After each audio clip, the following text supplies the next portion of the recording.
بسم اللہ الرحمن الرحیم۔ یہ تقریباً 1957 کی بات ہے کہ فرانس میں کہیں ایک رہائشی عمارت کی نکڑ میں ترکی کے ایک 50 سالہ بوڑھے آدمی نے چھوٹی سی دکان بنا رکھی تھی۔ ارد گرد کے لوگ اس بوڑھے کو انکل ابراہیم کے نام سے جانتے اور پکارتے تھے۔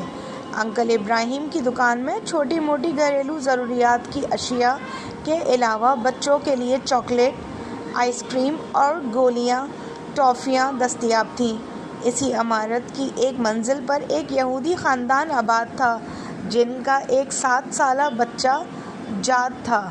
جاد تقریباً روزانہ ہی انکل ابراہیم کی دکان پر گھر کی چھوٹی موٹی ضروریات خریدنے کے لیے آتا تھا۔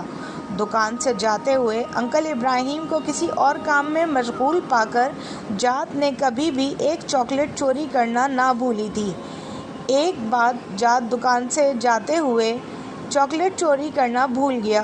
انکل ابراہیم نے جاد کو پیچھے سے آواز دیتے ہوئے کہا، آج چاکلیٹ نہیں اٹھاؤ گے کیا؟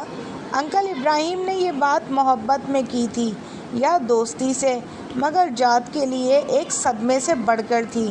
جاد آج تک یہی سمجھتا تھا کہ اس کی چوری ایک راز تھی، مگر معاملہ اس کے برعکس تھا۔ جاد نے گڑ گڑاتے ہوئے انکل ابراہیم سے کہا کہ آپ اگر مجھے معاف کر دیں تو آئندہ کبھی بھی چوری نہیں کروں گا۔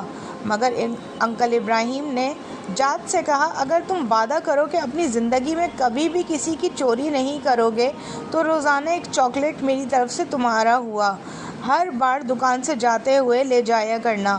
اور بالآخر اسی بات پر جاد اور انکل کا اتفاق ہو گیا۔ وقت گزرتا گیا اور اس یہودی بچے جاد اور انکل ابراہیم کی محبت گہری سے گہری ہوتی چلی گئی، بلکہ ایسا ہو گیا کہ انکل ابراہیم ہی جاد کے لیے باپ، ماں اور دوست کا درجہ اختیار کر چکا تھا۔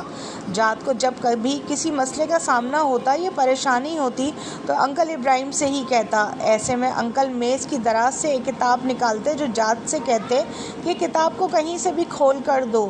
جاد کتاب کھولتا اور انکل وہی سے 2 صفحے پڑھتے، جاد کو مسئلے کا حل بتاتے، جاد کا دل اطمینان پاتا اور گھر کو چلا جاتا، اور اسی طرح ایک کے بعد ایک کرتے 17 سال گزر گئے۔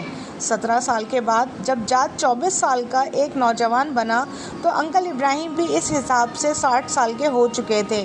دائی اجل کا بلاوا آیا اور انکل ابراہیم وفات پا گئے۔ انہوں نے اپنے بیٹوں کے پاس جاد کے لیے ایک صندوقچی چھوڑی تھی۔ ان کی وصیت تھی کہ اس کے مرنے کے بعد یہ صندوقچی یہودی نوجوان جاد کو تحفے میں دے دی جائے۔ جاد کو جب انکل کے بیٹوں نے صندوقچی دی اور اپنے والد کے مرنے کا بتایا تو جاد بہت غمگین ہوا، کیونکہ انکل ہی تو اس کے غمگسار اور مونس تھے۔ جاد نے صندوقچی کھول کر دیکھی تو اندر وہی کتاب تھی جسے کھول کر وہ انکل کو دیا کرتا تھا۔ جاد انکل کی نشانی گھر میں رکھ کر دوسرے کاموں میں مشغول ہو گیا، مگر ایک دن اسے کسی پریشانی نے آ گھیرا۔ آج انکل ہوتے تو وہ اسے کتاب کھول کر 2 صفحے پڑھتے اور مسئلے کا حل سامنے آ جاتا۔ جاد کے ذہن میں انکل کا خیال آیا اور اس کی آنکھ سے آنسو نکل آئے۔ کیوں نہ آج میں خود کوشش کروں؟ کتاب کھولتے ہوئے وہ اپنے آپ سے مخاطب ہوا، لیکن کتاب کی زبان اور لکھائی اس کی سمجھ سے بالا تر تھی۔ کتاب اٹھا کر اپنے 23ویں عرب دوست کے پاس گیا اور اسے کہا کہ مجھے اس میں سے 2 صفحے پڑھ کر سناؤ۔ مطلب پوچھا اور اپنے مسئلے کا اپنے تئیں حل نکالا۔ واپس جانے سے پہلے اس نے اپنے دوست سے پوچھا، یہ کیسی کتاب ہے؟ تیونسی نے کہا، یہ مسلمانوں کی کتاب قرآن ہے۔ جاد نے پوچھا، مسلمان کیسے بنتے ہیں؟ تیونسی نے کہا، کلمہ شہادت پڑھتے ہیں اور پھر شریعت پر عمل کرتے ہیں۔ جاد نے کہا، تو پھر سن لو، میں کہہ رہا ہوں، اشہد لا الہ الا اللہ و اشہد ان محمد رسول اللہ۔ جاد مسلمان ہو گیا اور اپنے لیے جاداللہ القرآنی کا نام پسند کیا۔ نام کا اختیار اس کی قرآنی سے والہانہ محبت کا کھلا ثبوت تھا۔ جاد نے قرآن کی تعلیم حاصل کی، دین کو سمجھا اور اس کی تبلیغ کی۔ یورپ میں اس کے ہاتھ پر 6000 سے زیادہ لوگوں نے اسلام قبول کیا۔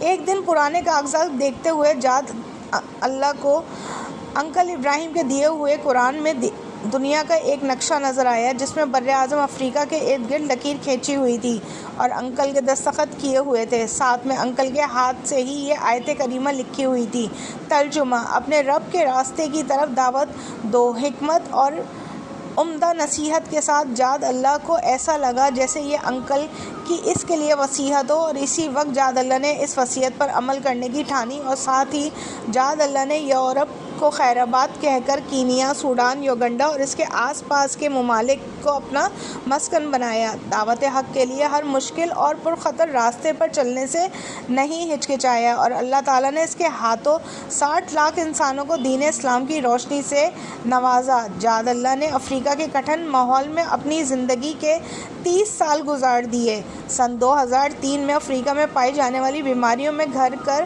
محض 53 سال کی عمر میں اپنے خالق حقیقی سے جا ملے۔ جاد اللہ کی محنت کے ثمرات ان کی وفات کے بعد بھی جاری رہے۔ وفات کے ٹھیک 2 سال بعد ان کی ماں نے 75 سال کی عمر میں اسلام قبول کر لیا۔ جاد اللہ اکثر یاد کرتے تھے کہ انکل ابراہیم نے اس کے 17 سالوں میں کبھی بھی اسے غیر مسلم محسوس ہونے نہیں دیا تھا، اور نہ ہی کبھی اسلام قبول کر لو، مگر ایسا کا رویہ تھا کہ جاد اللہ اسلام قبول کیے بغیر نہ رہ سکا۔